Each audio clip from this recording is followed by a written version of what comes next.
Good morning everyone. I am Giselle Sarah Kudalakat. Today I will be talking about carbon monoxide. This presentation is guided by Dr. Siraj Khan. Carbon monoxide. Everyone knows what is carbon monoxide. It is the smoke emitted from vehicles and wildfire, and there are other sources. So, here are some pictures which show us what exactly is carbon monoxide. So, headache, dizziness, blurry vision, shortness of breath, confusion, chest pain, nausea and vomiting. And there are the autopsy features. Now let's see theoretically.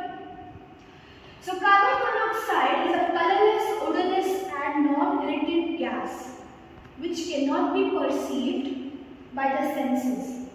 It is formed by incomplete combustion of carbon. I am sure everybody is aware of what is combustion of carbon and organic matter. So the principal sources are water gas and illuminating gases which result from explosion in the mines.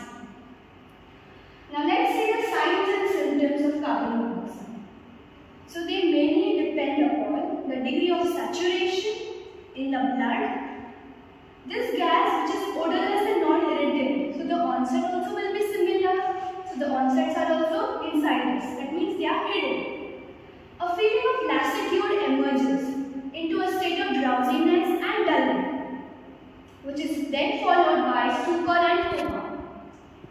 The rapidity with which these symptoms develop, they all depend upon the concentration of the gas and the length of exposure.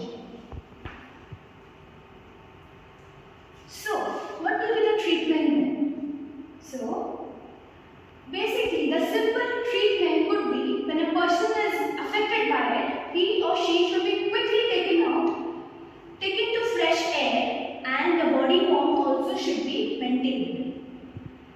If the patient is in conscious state, then there is no need of further treatment.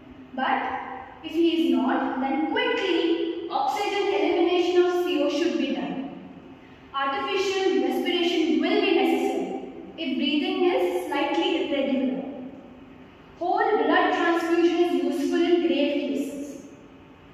Prophylactic antibiotic against lung infection is also helpful. Even after a normal respiration has returned, the patient should be kept at an absolute rest till acute symptoms disappear.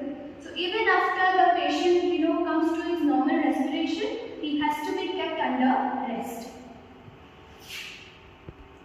The fatal period and the fatal dose. So when a person rests, 0.1% of carbon monoxide in the atmosphere would result in stupor and coma. And in 2.5 hours or 3 hours, but with exercise, an hour would be enough.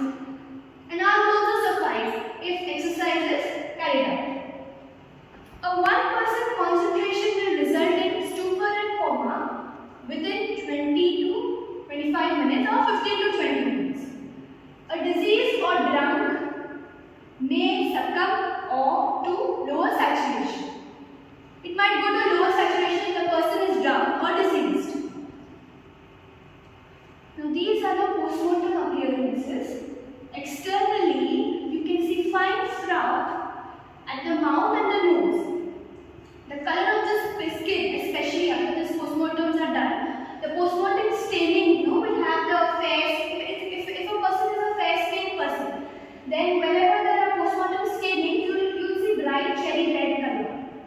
And if saturation of CO is high in blood, that is above 30%, then the color will be even more brighter. Below 20%, such coloration is not visible. Skin blisters, yes, skin blisters will be seen on those areas where the body was in contact with the ground. Let's see death from heat. So here there are 3 types. First is heat cramps, heat exhaustion and heat stroke. So now let's see heat cramps.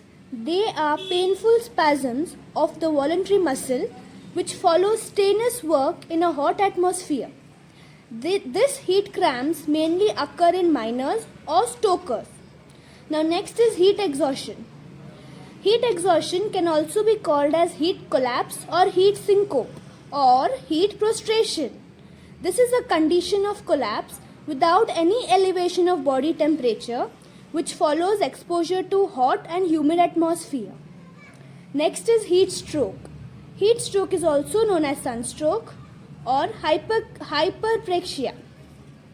Now, this is attributed to an impaired functioning of the heat regulating mechanism which is caused by failure of cutaneous circulation. Now, next is the picture of example of heat from death. So, here you can see dizziness, thirst, sweating, nausea, and under heat stroke you see again the same symptoms, that is dizziness. So, I hope you've understood this. Thank you.